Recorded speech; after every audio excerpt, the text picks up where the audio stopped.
Assalamualaikum warahmatullahi wabarakatuh. Perkenalkan, nama saya Andi Rifat, NIM 19020161032. Pada video kali ini saya akan menjelaskan materi tentang dasar-dasar perilaku kelompok untuk memenuhi tugas ujian tengah semester. Materi pertama tentang dasar-dasar perilaku kelompok yaitu dapat membedakan kelompok formal dan informal. Kelompok formal adalah suatu kelompok yang ditetapkan dalam struktur organisasi. Contohnya OSIS, organisasi olahraga, dan pramuka. Sedangkan kelompok informal, baik yang tidak terstruktur informal juga tidak ditetapkan organisasi. Tampak dalam respon pada kepentingan untuk hubungan sosial, seperti kelompok arisan, kelompok pengajian, dan rukun tetangga. Materi selanjutnya itu ada model pembangunan kelompok. Model pembentukan suatu kelompok pertama kali diajukan oleh Bruce Tuckman pada tahun 1965. Teori ini dikenal sebagai salah satu teori pembentukan kelompok yang terbaik dan menghasilkan banyak-banyak ide lain setelah konsep ini dicetuskan. Yang pertama yaitu ada tahap forming, storming, norming, performing, dan tahap joining dan transforming. Selanjutnya ada model alternatif. Menurut Sondang P. Siagian, pengambilan keputusan adalah suatu pendekatan sistematis terhadap hakikat alternatif yang dihadapi dan mengambil tindakan yang menurut perhitungan merupakan tindakan yang paling cepat. Alternatif yaitu satu dari dua atau lebih cara untuk mencapai tujuan akhir yang sama. Alternatif tidak harus menjadi pengganti untuk pilihan pertama atau alternatif lain, atau harus memecahkan masalah dengan cara tertentu. Proses pengambilan keputusan yang efektif menurut para ahli dalam buku Stephen P. Robinson yaitu yang pertama, berfokus pada satu tujuan. Yang kedua, logis dan konsisten. Yang ketiga, mengakui kedua pemikiran dan campuran subjektif dan objektif, analitis dengan pemikiran intuitif. Yang keempat, membutuhkan sebanyak mungkin informasi dan analisis seperti yang diperlukan untuk menyesuaikan dilema. Yang kelima, mendorong dan membimbing pengumpulan informasi yang relevan dan informasi pendapat orang lain. Dan yang keenam yaitu sederhana, handal, dan fleksibel. Selanjutnya saya akan menjelaskan bagaimana interaksi kelompok itu dapat dianalisis.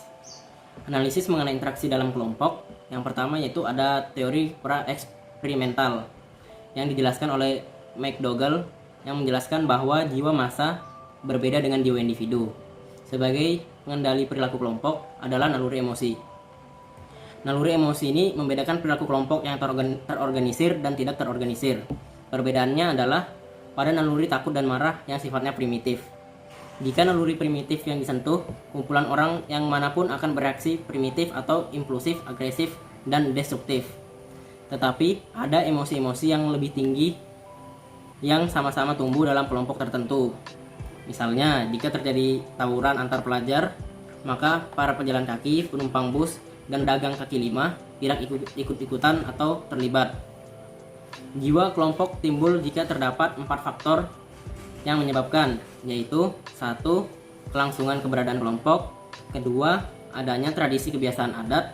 Yang ketiga, adanya organisasi dalam kelompok. Dan yang keempat, adanya kesadaran diri kelompok.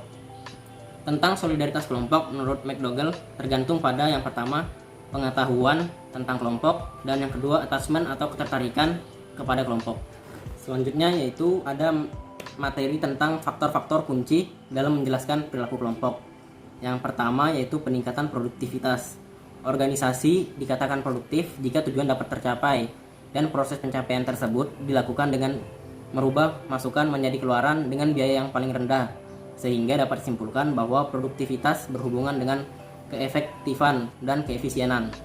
Yang selanjutnya yaitu ada pengurangan kemangkiran. Kemangkiran adalah tindakan tidak masuk kerja tanpa alasan. Tingkat kemangkiran yang tinggi dapat berdampak langsung ke efektifan dan efisien organisasi. Yang selanjutnya ada pula penurunan atau turnover. Turnover adalah pengunduran diri secara permanen dari organisasi. Selanjutnya itu ada peningkatan kepuasan kerja. Kepuasan kerja adalah perbedaan antara banyaknya ganjaran yang diterima karyawan dan banyaknya yang mereka yakini harus mereka terima. Karyawan dikatakan merasakan puas bila perbedaan bernilai positif secara perhitungan matematis. Perilaku organisasi merupakan suatu bidang studi yang menyelidiki dampak perorangan, kelompok, dan struktur pada perilaku dalam organisasi dengan maksud menerapkan pengetahuan semacam itu untuk memperbaiki keefektifan organisasi. Apa yang dipelajari yaitu bagaimana perilaku perorangan atau individu kelompok terstruktur. Perilaku organisasi mempunyai 3 dimensi konsep, yaitu dimensi konsep, dimensi sistem, dan dimensi kemanusiaan. Ketiga dimensi di atas mencakup filosof dasar lahirnya ilmu perilaku organisasi yang terdiri dari multidisiplin ilmu, sehingga dengan pendekatan ilmu-ilmu tersebut yang di dalamnya terdapat perilaku manusia, budaya, sosial, dan sistem yang mendukung adanya organisasi tersebut, sehingga antara manusia dan organisasi dapat saling mempengaruhi. Selanjutnya saya akan menjelaskan persyaratan peran mengubah dalam situasi yang berbeda, yaitu ada 3 peran. Yang pertama, peran harapan, bagaimana orang itu bertindak sesuai dengan situasi. Yang kedua, peran konflik, yang dimana sebuah situasi dimana seseorang dihadapkan dengan suatu perbedaan harapan. Dan yang ketiga itu ada ikatan psikologi atau kejiwaan, yang dimana perjanjian tidak tertulis dalam manajemen diharapkan oleh karyawan atau sebaliknya. Selanjutnya saya akan menjelaskan materi tentang bagaimana norma-norma yang memberikan pengaruh pada perilaku individu. Yang pertama yaitu ada konformitas, yang merupakan suatu jenis pengaruh sosial di mana individu itu mengubah sikap dan tingkah laku mereka agar sesuai dengan norma-norma sosial yang ada. Terdapat beberapa faktor yang mempengaruhi konformitas. Faktor-faktor tersebut adalah yang pertama, pengaruh dari orang-orang yang disukai. Yang kedua ada kekompakan kelompok. Yang ketiga ada ukuran kelompok dan tekanan sosial. Dan yang keempat ada norma sosial deskriptif dan norma sosial induktif.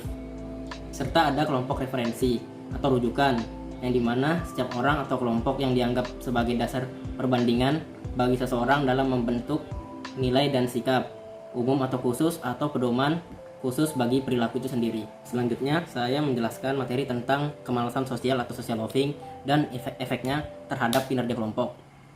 Yang pertama, pengertian dari social loving itu sendiri. Social loving merupakan kecenderungan individu untuk mengurangi motivasi dan usahanya saat bekerja dalam kelompok atau secara kolektif dibandingkan saat bekerja sendiri. Mereka menurunkan usaha karena yakin tugas tersebut juga dikerjakan oleh orang lain. Yang dimaksud dari situ ada berupa dimensi dari social loving itu sendiri.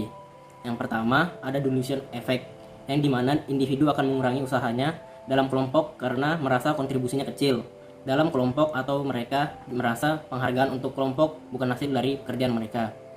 Yang kedua itu ada immediacy gap, yang dimana individu akan melakukan loving jika merasa dirinya terasing dari kelompok.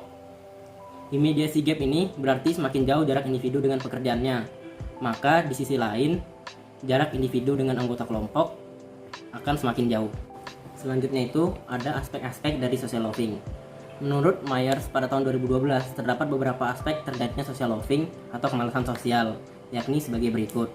Yang pertama, karena ada menurunnya motivasi individu untuk terlibat dalam kegiatan kelompok. Yang kedua, adanya sikap yang pasif. Yang ketiga, adanya pelebaran tanggung jawab. Dan yang keempat, ada penurunan kesadaran akan evaluasi dari orang lain. Dari aspek-aspek tersebut menyebabkan ada timbulnya sebuah faktor dari social loving itu sendiri. Menurut Lathan, Williams, dan Harkins pada tahun 1979 terdapat beberapa faktor yang menjadi sebab terjadinya social loving, yaitu adanya atribusi dan kesetaraan. Yang kedua, adanya pengaturan sasaran tidak maksimal. Dan yang ketiga, adanya kohesi dalam kelompok itu sendiri. Terlepas dari faktor social loving, terdapat juga dampak atau efek dari social loving itu sendiri. Yang pertama, social loving bisa memunculkan iri hati dalam kelompok dan menurunkan potensi dan kohesivitas sebuah kelompok dan berpengaruh pada performansi. Yang kedua, hilangnya motivasi anggota kelompok juga menjadi dampak dari social loving. Adanya individu yang melakukan social loving akan mempengaruhi kinerja anggota kelompok yang lain. Serta yang ketiga, yaitu social loving akan menghilangkan kesempatan individu untuk melatih keterampilan dan mengembangkan diri.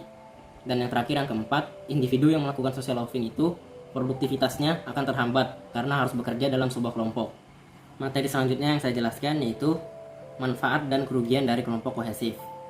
Kohesivitas dalam kelompok memiliki dampak positif dan dampak negatif. Dampak yang pertama adalah dari anggota kelompok yang memiliki kohesif memiliki kecenderungan untuk berkomunikasi lebih baik dibandingkan dengan kelompok yang tidak memiliki kohesif. Sebagai hasilnya, anggota kelompok yang memiliki kohesi seringkali merasa puas, tidak memiliki kecemasan, dan ketegangan yang rendah. Tidak hanya itu saja, kohesivitas juga dapat meningkatkan keinginan atau kemauan untuk melindungi kelompok dari pengaruh luar, baik itu berupa kritikan verbal ataupun nonverbal. Selain itu, akan terbentuk komitmen untuk bersama-sama mencapai keberhasilan melalui peningkatan produktivitas diri. Kohesivitas dalam kelompok, tim, organisasi, dan lain-lain dipengaruhi oleh sejauh mana anggota dari grup tersebut menyukai atau bersikap respek terhadap orang-orang yang ada di dalam grup tersebut. Tetapi selain memiliki manfaat, kohesivitas juga mempunyai dampak negatif. Dampaknya adalah kohesivitas yang tinggi dapat menyebabkan individu kehilangan jati dirinya atau deindividuasi. Yang kemudian dampak lainnya adalah anggota kelompok menjadi menomorsatukan kelompoknya melebihi apapun, sehingga hal ini berdampak menjadi etnosentrisme. Selanjutnya saya menjelaskan tentang kekuatan dan kelemahan dari pembuatan keputusan kelompok.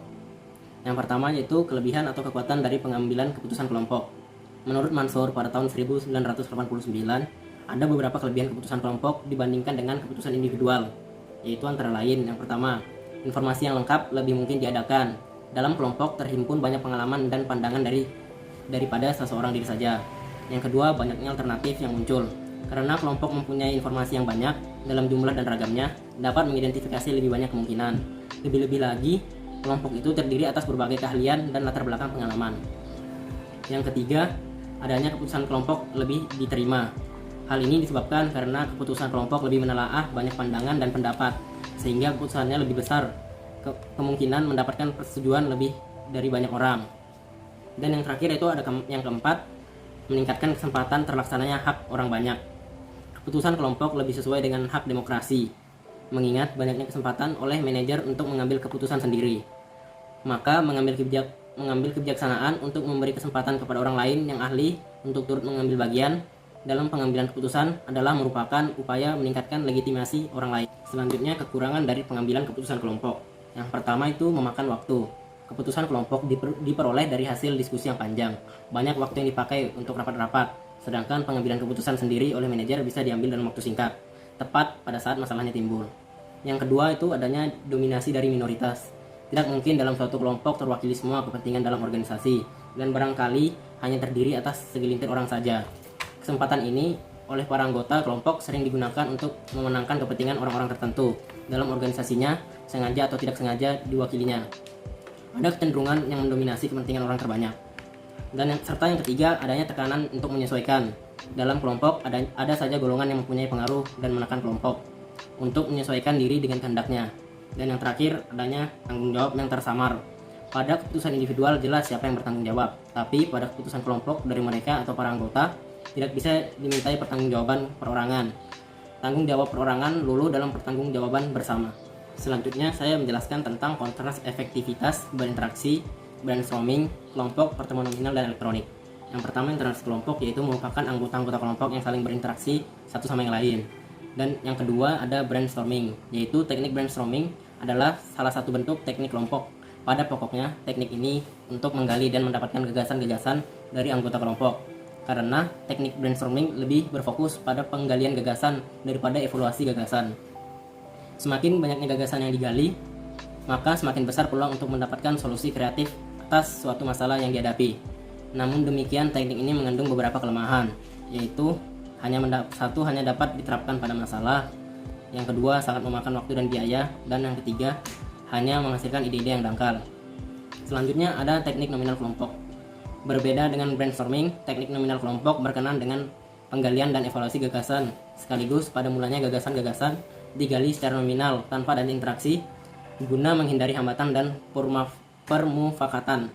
Selanjutnya, pada waktu evaluasi atas gagasan, interaksi dan diskusi dimungkinkan, namun dalam situasi yang terstruktur agar setiap gagasan mendapatkan perhatian yang proporsional. Yang terakhir yaitu yang saya jelaskan yaitu pendekatan teknik pengambilan keputusan dengan pertemuan elektronik.